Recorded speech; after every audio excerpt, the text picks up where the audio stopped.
Hello నమస్తే. ఉన్న ఇంటిని చక్కబెట్టుకోలేక ఆ ఉన్న ఇంటిని గాలికి వదిలేసి కొత్త ఇల్లు కట్టుకుంటందుకు పోయినట్టు తెలంగాణలో కూడా అచ్చం పరిస్థితి ఇట్లనే ఉంది.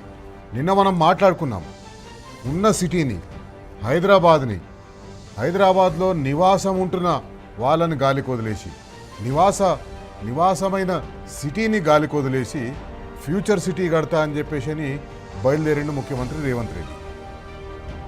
హైదరాబాద్లో ట్రాఫిక్ అస్తవ్యస్తం అయిపోయింది. హైదరాబాద్లో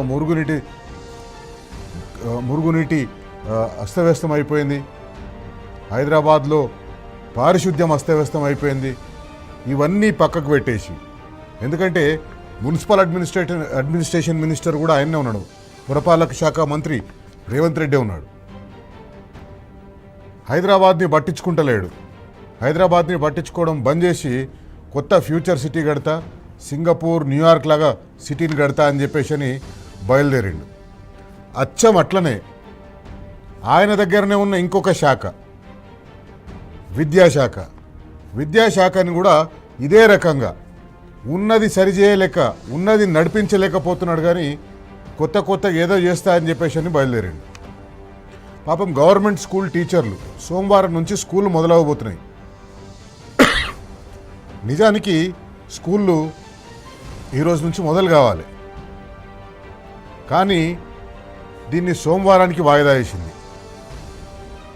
గవర్నమెంట్ స్కూళ్ళలో పనిచేస్తున్న టీచర్లందరూ ఎంతో కష్టపడి గవర్నమెంట్ స్కూల్లో ఎన్రోల్మెంట్ పెంచేందుకు ప్రయత్నాలు చేస్తున్నారు. కానీ ముఖ్యమంత్రి రేవంత్ రెడ్డి ఆ శాఖ మీద అసలు సమీక్షలే నిర్వహిస్తలేడు. ఏ రకంగా కూడా ఆ శాఖల పట్ల ఆసక్తి చూపిస్తలేడు.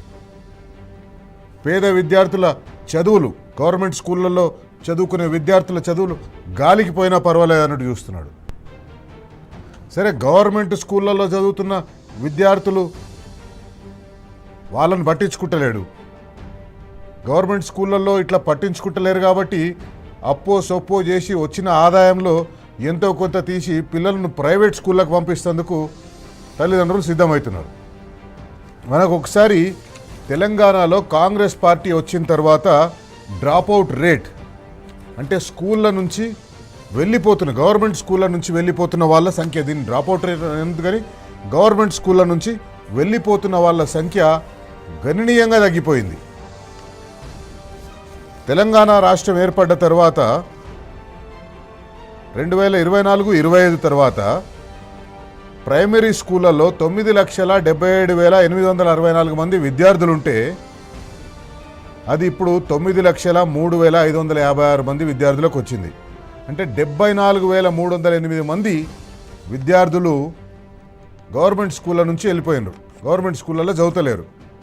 గవర్నమెంట్ స్కూళ్ళల్లో ఎన్రోల్మెంట్ శాతం తగ్గింది. అట్లాగే అప్పర్ ప్రైమరీ సెక్షన్స్లో అప్పర్ ప్రైమరీ ఎందుకు చెప్తున్నాం అంటే, ఇవి నైబర్హుడ్ స్కూల్స్, అంటే పిల్లలకు అందుబాటులో ఉండే స్కూళ్ళు, ఈ గవర్నమెంట్ స్కూళ్ళు, ఈ neighbourhood schools. Upper primary section అంటే 7వ తరగతి వరకు. అప్పర్ ప్రైమరీ సెక్షన్లో 2024-25 సంవత్సరంలో 5,97,345 మంది పిల్లలు చదువుతుంటే 2025-26 సంవత్సరంలో ఆ సంఖ్య 5,24,124 పడిపోయింది. అంటే దాదాపు 73,221 మంది విద్యార్థులు అప్పర్ ప్రైమరీ సెక్షన్ నుంచి గవర్నమెంట్ స్కూళ్ళు వదిలిపెట్టేసి ప్రైవేట్ స్కూళ్ళల్లో పోయి చేరిండ్రు. మొత్తం చూసుకున్నట్టయితే 1,25,601 మంది గవర్నమెంట్ స్కూళ్ళల్లో చదువుతున్న వాళ్ళు బయటికి పోయినరు. ఆ స్కూళ్ళను పట్టించుకోక, ఆ స్కూళ్ళల్లో ఉండే టీచర్లు పడుతున్న కష్టాన్ని పట్టించుకోక, ఆ స్కూళ్ళల్లో పెట్టవలసిన టాయిలెట్లను పెట్టక, ఆ స్కూళ్ళల్లో మెయింటైన్ చేయవలసిన టాయిలెట్లను మెయింటైన్ చేయక, ఈ రకంగా స్కూళ్ళు వదిలిపెట్టేసి పిల్లలు వెళ్ళిపోతుంటే ముఖ్యమంత్రి ఏమో ఎన్రోల్మెంట్ శాతం తగ్గింది కాబట్టి స్కూళ్ళనే ఎత్తేస్తామంటాడు. దాదాపు 27,000 స్కూళ్ళు ఉన్న తెలంగాణ రాష్ట్రంలో 27,000 స్కూళ్ళ నుంచి 4,000 స్కూళ్ళకు తీసుకొస్తామని మొన్న బెంగళూరులో ఒక పత్రిక వాళ్ళు నిర్వహించిన సమావేశంలో చెప్పిండు ఆయన. తగ్గించేసేస్తున్నా, మొత్తం ఫ్రీ బస్ ఇచ్చేస్తా, పిల్లలు ఇంటికాడ పోయి పికప్ చేసుకుంటాము, పిల్లలు ఇంటికి వెళ్ళి వచ్చేసి ఏదో మండల కేంద్రంలోనో లేకపోతే మండల కేంద్రానికి దగ్గరగా ఉన్న ఇంకొక కేంద్రంలోనో పిల్లలు అక్కడ ఒక పెద్ద స్కూల్ కడతాం, ఆ స్కూల్లోనే చదువుకుంటారని చెప్తారు. ఇక ప్రైవేట్ స్కూళ్ళకు వద్దాం. ప్రైవేట్ స్కూళ్ళకు వచ్చిన తర్వాత ఫీజులు నియంత్రిస్తామని చెప్పేసి అని అధికారంలోకి వచ్చింది కాంగ్రెస్ పార్టీ. ప్రైవేట్ స్కూళ్ళలో ఫీజులను నియంత్రిస్తామని. ఇప్పటి వరకు అధికారంలోకి వచ్చిన 2.5 సంవత్సరాల్లో ఒక్కసారి కూడా ప్రైవేట్ స్కూల్ యాజమాన్యాలతోటి మాట్లాడలేదు. వాళ్ళ కష్టాలేంది, వాళ్ళ నష్టాలేంది, వాళ్ళ సుఖాలేంది తెలుసుకోలేదు. ప్రైవేట్ స్కూళ్ళలో చదివిస్తున్న పిల్లల తల్లిదండ్రులు ఫీజులు ఎట్లా కడుతున్నారు, ఎంత కడుతున్నారు, ఎంతైతే కట్టగలుగుతారు, ఎంత మనం వాళ్ళని కట్టేటట్టుగా చేయాలి, ఫీజులు ప్రైవేట్ కాలేజీలు ప్రైవేట్ స్కూళ్ళు ఇబ్బడి ముబ్బడిగా పెంచకుండా ఉండేటట్టుగా ఏం చేయాలి, వేటి గురించి కూడా ముఖ్యమంత్రి రేవంత్ రెడ్డి పట్టించుకున్న పాపాన పోలేదు. ఇప్పుడు ఏమైపోయింది? సోమవారం నుంచే స్కూల్ మొదలైపోతున్నాయి. కొన్ని స్కూళ్ళు అయితే ఈ రోజు నుంచే నిన్నటి నుంచే మొదలు పెట్టేసినాయి. ఆ స్కూళ్ళల్లో ఈసారి ఫీజులు చూస్తే తల్లిదండ్రుల దిమ్మ తిరిగిపోతుంది.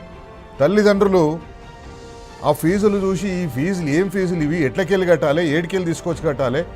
ముందుగా రేవంత్ రెడ్డి చెప్పినట్టుగానే రాష్ట్రంలో ఆర్థిక పరిస్థితి దయనీయంగా ఉంది. వ్యాపారాలు నడుస్తలేవు, కిరాణా షాపులు నడుస్తలేవు, మాల్లు నడుస్తలేవు, రియల్ ఎస్టేట్ వ్యాపారం అయితే మొత్తానికే పోయింది. ఇవేవీ లేకుండా, చేతిలో పైసలు లేకుండా, పైసలు సంపాదించే మార్గాలు తగ్గిపోయిన తర్వాత ఇంతింత ఫీజులు పెట్టి పిల్లలని స్కూళ్ళల్లో ఎట్లా చదివిస్తారనుకుంటున్నారు? అందుకే ఈరోజు ప్రైవేట్ స్కూళ్ళల్లో ఉన్న పిల్లల తరఫున, వాళ్ళ తల్లిదండ్రుల తరఫున, ప్రభుత్వ పాఠశాలలో చదువుతున్న పిల్లల తరఫున, వాళ్ళ తల్లిదండ్రుల తరఫున, ప్రభుత్వ స్కూళ్ళలో పనిచేస్తున్న ఉపాధ్యాయుల తరఫున వసతులు సౌలతులు ఇవ్వకపోతే ఎట్లకెళ్ళి పిల్లలు వచ్చి చేరుతారు? ఎట్లకెళ్ళి మీరు నియమించిన ఉపాధ్యాయులు వాళ్ళకు పాఠాలు చెప్తారు? సౌలతులు ఇవ్వకుండా పిల్లలు స్కూల్ విడిచిపెట్టిపోయేటట్టు మీరు చేసి ఇప్పుడు స్కూళ్ళలో సంఖ్య తగ్గిపోయింది కాబట్టి మేము టీచర్లను తగ్గిస్తామని, స్కూళ్ళను తగ్గిస్తామని, ఈ రకంగా దుర్మార్గంగా రాష్ట్రంలో ప్రభుత్వం వ్యవహరిస్తుంది. విద్యాశాఖ మంత్రి నిన్న ఢిల్లీలో నీతి ఆయోగ్ నిర్వహించిన సమావేశంలో ముఖ్యమంత్రి మాట్లాడుకుంటా స్కూల్ ఎడ్యుకేషన్ డిపార్ట్మెంట్ని నా దగ్గరనే పెట్టుకున్నా, ఎందుకంటే నేను దాన్ని ఉద్ధరిస్తా అని చెప్పేసాను. యంగ్ ఇండియా ఇంటర్నేషనల్ స్కూళ్ళు నేను కడుతున్నా అని చెప్పేసిన 21,000 కోట్ల రూపాయలతోటి యంగ్ ఇండియా ఇంటర్నేషనల్ స్కూళ్ళు కడుతున్నా అని చెప్తున్నాడు. ఆ 21,000 స్కూళ్ళల్లో సరే నువ్వు కట్టుకో, యంగ్ ఇండియా ఇంటర్నేషనల్ స్కూళ్ళు కట్టుకో, కానీ ఆ స్కూల్ అయ్యేంత వరకైనా ఉన్న స్కూళ్ళని కాపాడుకోవాలి కదా. ఆ స్కూల్ అయ్యేంత వరకైనా ఉన్న స్కూళ్ళలో విద్యార్థులు వచ్చేటట్టుగా చూడాలి కదా. ఆ స్కూల్ అయ్యేంత వరకైనా ఉన్న స్కూళ్ళలో ఉపాధ్యాయులు విద్యార్థులకు పాఠాలు చెప్పేటట్టు చేయాలి కదా. అవి ఏవీ చేయకుండా వాటిని గాలికి వదిలేసి, వాటి మానాన వాటిని వదిలేసి 21,000 కోట్ల రూపాయలతోటి యంగ్ ఇండియా ఇంటర్నేషనల్ స్కూళ్ళు కడతామంటున్నాడు. 21,000 కోట్ల రూపాయల యంగ్ ఇండియా ఇంటర్నేషనల్ స్కూళ్ళు కేవలం కమిషన్ల కోసమే మీరు కడుతున్నారు. విద్యాశాఖ మంత్రిగా నేనే ఉన్నా కాబట్టి విద్యాశాఖ నా దగ్గరనే పెట్టుకున్నా, నాకు విద్య అంటే చాలా ఇష్టం అని చెప్తున్నారు ముఖ్యమంత్రి రేవంత్ రెడ్డి గారు. మిగతా రాష్ట్రాల ముఖ్యమంత్రులను కూడా వచ్చి మా దగ్గర చూడండి అని చెప్తున్నారు. ఏం చూపిస్తారు వాళ్ళు వచ్చినప్పుడు? ఇప్పుడున్న ప్రభుత్వ పాఠశాలను చూపిస్తారా? చూపించే ధైర్యం మీకుందా? ఇప్పుడున్న ప్రభుత్వ పాఠశాలలో పనిచేస్తున్న టీచర్లతోటి మీరు నిర్వహిస్తున్న శాఖలో ఏ రకంగా అవకతవకలు జరుగుతున్నాయి, ఏ రకంగా మీరు నిర్లక్ష్యం చేస్తున్నారు, దాన్ని గురించి ఉపాధ్యాయులను మాట్లాడనిస్తారా? ఇవన్నీ ఏది కాదు. ముఖ్యమంత్రి రేవంత్ రెడ్డి మాత్రం తాను హిట్లర్, ఏది చేయాలనుకుంటే అది చేసేస్తున్నాడు. అది ప్రజలకు మంచి చేస్తుందా, ప్రజలకు చెడు చేస్తుందా, ప్రజలకు ఉపయోగపడుతుందా, ప్రజలు దాన్ని హర్షిస్తున్నారా, ఇవేవి ఆలోచించడు. హైడ్రా విషయంలో మనం చూసినాం, ప్రజలు తిట్టిపోస్తుంటే కూడా ఆయన నేను డెమాలిషన్ లైక్ ఎనీథింగ్ అని చెప్పేసి అని మాట్లాడుతున్నాడు. ఇప్పుడు అదే డెమాలిషన్ లైక్ ఎనీథింగ్ తెలంగాణలో విద్యా వ్యవస్థ మీద కూడా జరుగుతుంది. మనం ఇంతకుముందు ఈ వారంలోనే మాట్లాడుకున్నాం. స్కూల్ ఫీజు రీయింబర్స్మెంట్ పథకాన్ని ఏ రకంగా నీరుగారుస్తున్నారు. ఫీజు రీయింబర్స్మెంట్ పథకం వల్ల బడుగు పేద బలహీన వర్గాల ప్రజలు చదువుతుంటారు. ఎస్సీ ఎస్టీ మైనారిటీలు, బీసీలు, ఈబీసీలు, వికలాంగులు, వీళ్ళకిచ్చే ఫీజు రీయింబర్స్మెంట్ మీద ప్రభుత్వం ఏ రకంగా నిర్లక్ష్యంగా వ్యవహరిస్తుందో మనం చూసినాం. ఇప్పుడు ఈ స్కూళ్ళు ప్రారంభమవుతుంటే ఈ స్కూళ్ళల్లో విద్యార్థులకు ఇవ్వవలసిన యూనిఫారాలు, విద్యార్థులకు ఇవ్వవలసిన బూట్లు, విద్యార్థులకు ఇవ్వవలసిన పాఠ్యపుస్తకాలు ఇవి ఉన్నాయా లేవా, ఎప్పుడు ఇస్తారు, ఏ స్టేటస్లో ఉన్నాయి అవి, స్కూల్ బుక్కులు ప్రింట్ అయినాయా లేదా, ఎన్ని ప్రింట్ అయినాయి, ఎప్పుడు ఇస్తారు, ఇవేవీ లేదు. స్కూల్ యూనిఫారాలకు సంబంధించి ఈ పాటికే పిల్లలకు స్కూల్ యూనిఫారాలు అందాలి. స్కూల్ మొదలైనప్పుడు మొదటి రోజు స్కూల్ యూనిఫామ్ వేసుకొని పోవాలని చెప్పేసి పిల్లలు చాలా ఆతృతగా ఎదురు చూస్తుంటారు. కానీ ఆ స్కూల్ యూనిఫారాలు ఇప్పటి వరకు పిల్లలకు అందనే లేదు. ఎందుకు అందలేదు? తెలంగాణ రాష్ట్రం ఏర్పడ్డ తర్వాత తెలంగాణలో ఉన్న పవర్ లూమ్ వర్కర్స్ కానీ హ్యాండ్లూమ్ వర్కర్స్ కానీ చేతి నిండా పని ఉండాలని చెప్పేసి ప్రభుత్వం తెలంగాణ స్టేట్ హ్యాండ్లూమ్స్ కోఆపరేటివ్ టెస్కోకు పిల్లల స్కూల్ యూనిఫార్మర్ల కాంట్రాక్ట్లు ఇచ్చేది. ఈ సంవత్సరం కూడా ఈ కాంట్రాక్ట్ మాకు ఇవ్వండి అని చెప్పేసి ఆ ప్రభుత్వ రంగ సంస్థ ప్రభుత్వానికి రాస్తే ఆ ప్రభుత్వ రంగ సంస్థను ఏం చేసిండ్రు, మీకు తోటి కాదు, మీకు చేత కాదని చెప్పేసి కమిషన్ల కోసం ఎక్కడనో గుజరాత్లో స్కూల్ యూనిఫారాలు తయారయ్యేటట్టుగా ఒప్పందం చేసుకున్నారు. అట్లాగే బూట్లు, స్కూల్ పిల్లలకి ఇచ్చే బూట్లలో కూడా స్కాములు చేస్తున్నది Congress party. Leather industries development corporation of Telangana అని ఒకటి ఉంటుంది. Leather industries development corporation of Telangana, lid TG. ఇది ఇంతకుముందు లిడ్ క్యాప్ అంటుండేదాన్ని. ఆ లిడ్ క్యాప్కు బూట్ల తయారీ బిజినెస్ని వాళ్ళకి ఇచ్చేది. దాంతో ఆ లిడ్ క్యాప్ కూడా లిడ్ టీజీ కూడా బతికేది. కానీ ఇప్పుడు ఏం చేసిండ్రు, ఆఖరికి స్కూలు పిల్లలకి ఇచ్చే బూట్లని కూడా ప్రైవేట్ కాంట్రాక్టర్లకు ఇచ్చి ప్రైవేట్ సంస్థలకు ఇచ్చి దాంట్లలో కూడా కమిషన్లు. ఎక్కడ కమిషన్లు వస్తాయంటే అక్కడ వీళ్ళు దాన్ని ఆప్ట్ చేసుకుంటారు. ఈ రకంగా తెలంగాణలో విద్యా వ్యవస్థని ముఖ్యమంత్రి రేవంత్ రెడ్డి, విద్యాశాఖ మంత్రిగా ఉన్న ముఖ్యమంత్రి రేవంత్ రెడ్డి భ్రష్టు పట్టిస్తున్నారు. ఈరోజు మనం అందరం నిలబడాలి, తెలంగాణలో విద్యార్థుల పక్షాన నిలబడాలి, తెలంగాణలో ఉన్న ఉపాధ్యాయుల పక్షాన నిలబడాలి, ప్రభుత్వ పాఠశాలలో అగుంఠిత దీక్షతో పనిచేస్తున్న ఉపాధ్యాయుల పక్షాన నిలబడాలి. వాళ్ళని చక్కగా పని చేయిస్తలేరు, వాళ్ళ స్కూళ్ళకు వచ్చే పిల్లల్ని వాళ్ళ స్కూళ్ళకు రాకుండా చేస్తున్నారు. మంచి మంచి పాఠాలు చెప్పే టీచర్లు మన దగ్గర ఉన్నారు. వాళ్ళందరినీ కూడా విస్మరించి ఆ పిల్లలు గవర్నమెంట్ స్కూళ్ళను వదిలిపెట్టేసి అందుబాటులో ఉన్న ప్రైవేట్ స్కూళ్ళకు పోయే ఏర్పాట్లను ముఖ్యమంత్రి చేస్తున్నాడు. ఆ ప్రైవేట్ స్కూళ్ళకు పోయే ఏర్పాట్లను ముఖ్యమంత్రి చేసిన తర్వాత ఆ ప్రైవేట్ స్కూళ్ళనన్నా నియంత్రిస్తున్నాడా? అక్కడ ఫీజుల మీదనైనా ఏదైనా ప్రభుత్వానికి నియంత్రణ ఉందంటే అది కూడా లేదు, దాన్ని కూడా గాలికి వదిలేసిండు.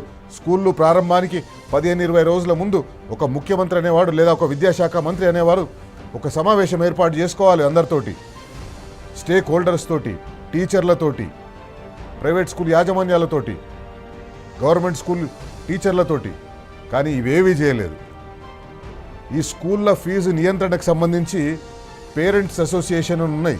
ఆ పేరెంట్స్ అసోసియేషన్ వాళ్ళు ఏం మొత్తుకుంటున్నారంటే, ఇంతకు ముందు ఒక విద్యాశాఖ మంత్రి మనకు ఉంటుండే, ఆ విద్యాశాఖ మంత్రి దగ్గర పోయి మేము చెప్పుకునేటోళ్ళము,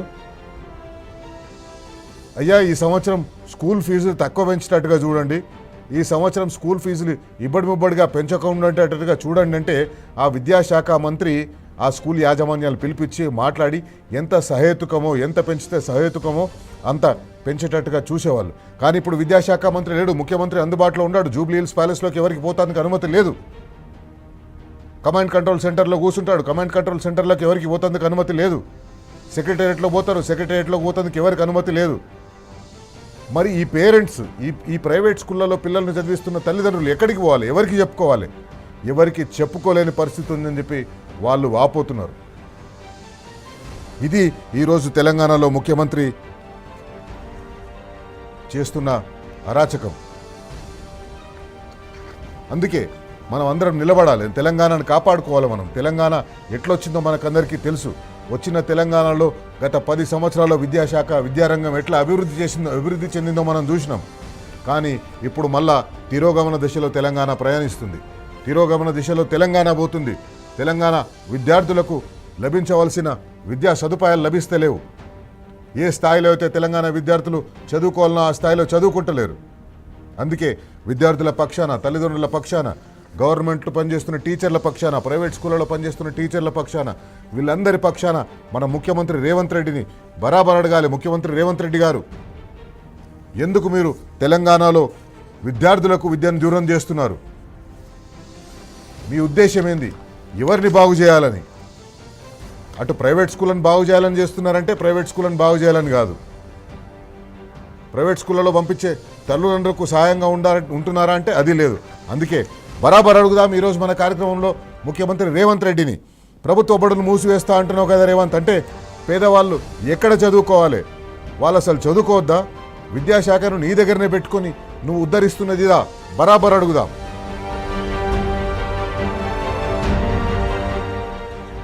ప్రైవేట్ స్కూళ్ళల్లో ఫీజుల పైన నియంత్రణ లేదు. మనం తమిళనాడులో చూసినాం. తమిళనాడులో విజయ్ ముఖ్యమంత్రి కాగానే ఒక జీవో తీసుకొచ్చేసి ఫీజుల మీద ఒక క్యాప్ పెట్టిండు. ఇంతకంటే ఎక్కువ ఫీజులు మీరు తీసుకోవద్దని. మీరు 2.5 సంవత్సరాలు అయింది ఇదే వాగ్దానం చేసి అధికారంలోకి వచ్చిండ్రు, కానీ ఇంతవరకు దాని గురించి పట్టించుకుంటలేరు. దాని గురించి పట్టించుకునే తీరిక మీకు లేదు. మీ రియల్ ఎస్టేట్ వ్యాపారాలు మీకైనాయి, మీ ఫ్యూచర్ సిటీ మీకైంది. దాని మీద ఉన్న శ్రద్ధ మీరు విద్యార్థుల మీద లేదు, విద్యార్థుల తల్లిదండ్రుల మీద లేదు. అందుకే ముఖ్యమంత్రి రేవంత్ రెడ్డిని బరాబర్ అడుగుదాం. ఫీజుల నియంత్రణ కోసం మీరు చట్టం తెస్తామన్నారు కదా, ఏమైంది? కేసీఆర్ హయాంలో నాణ్యమైన విద్యకు పేరుగాంచిన గురుకులాలను విధ్వంసం చేసిందే కాంగ్రెస్ పార్టీ ప్రభుత్వం. ఈరోజు ఆ గురుకులాలకు పిల్లల్ని పంపాలంటే తల్లిదండ్రులు భయపడుతున్నారు, గురుకులాలకు పోవాలంటే పిల్లలు భయపడుతున్నారు. అక్కడ ఫుడ్ పాయిజనింగ్ కేసులు అవుతున్నాయి, ఎలుకలు కొరుకుతున్నాయి, పాములు గరుస్తున్నాయి.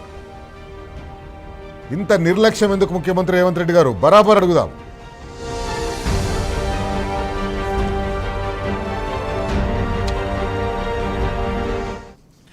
రైట్.